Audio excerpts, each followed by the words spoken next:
When it comes to commercial insurances, hospital organizations, they are able to retrieve significant multiples of reimbursement compared to a private practice physical therapy. And there are websites where you can go, because this is now public information, where you can go and see their reimbursement per CPT code. Let's say a visit on a patient where a private practitioner receives $85. For that same visit, a hospital organization will receive more than $300.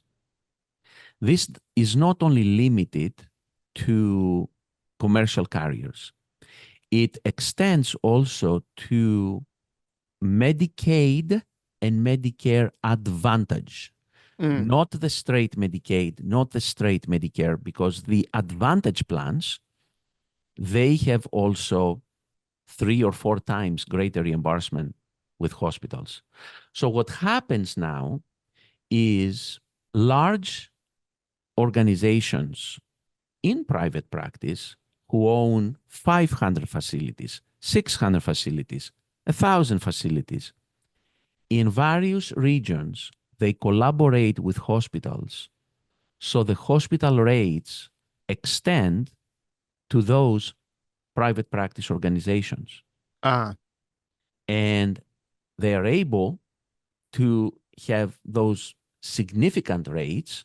And then we have competition for the small private practitioners, small business physical therapists. We have competition not only by the hospital itself, but also by those larger organizations that now their reimbursement increases significantly, and they can compete for the same physical therapy talent, but paying them a lot more because they can afford to do that.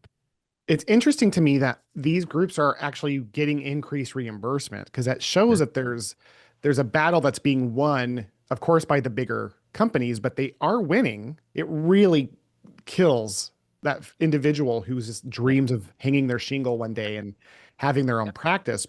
The only positive I really hear from that is, well, at least some groups are able to get with insurance companies and fight.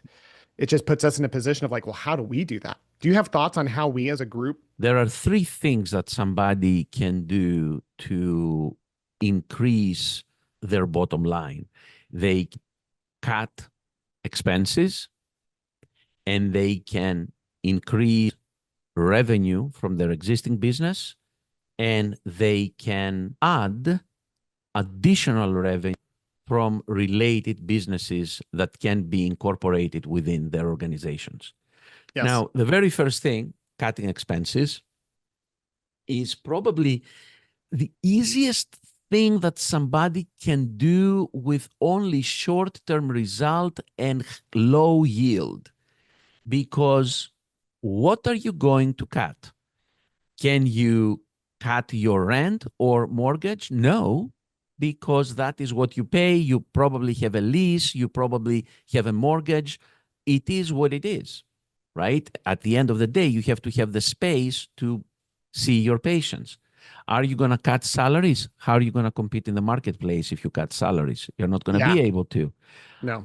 Is it possible for you to try to negotiate somehow a lower amount for your ultrasound gel, the towels that you use in your office? Fantastic. You did it. You saved $55 a month. Great win.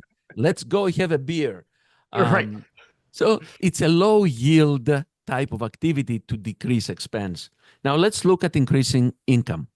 Increasing income from your specific service line of physical therapy can be done by negotiating rates with insurance carriers.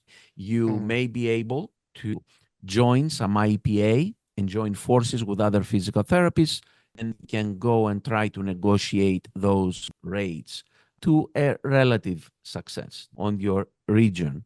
You try to go cash.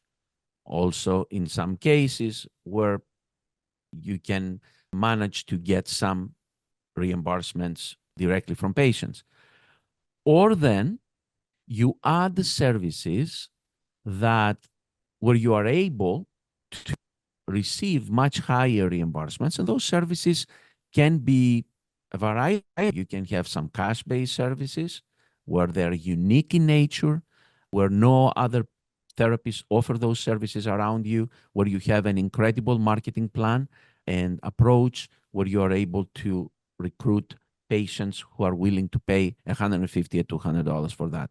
Or you add reimbursable services by insurance company that have a multiple of what you pay for PT, such as diagnostic testing, EMG, ultrasound, pay 3 to 10 times more than what PTV is. And this is pretty much the math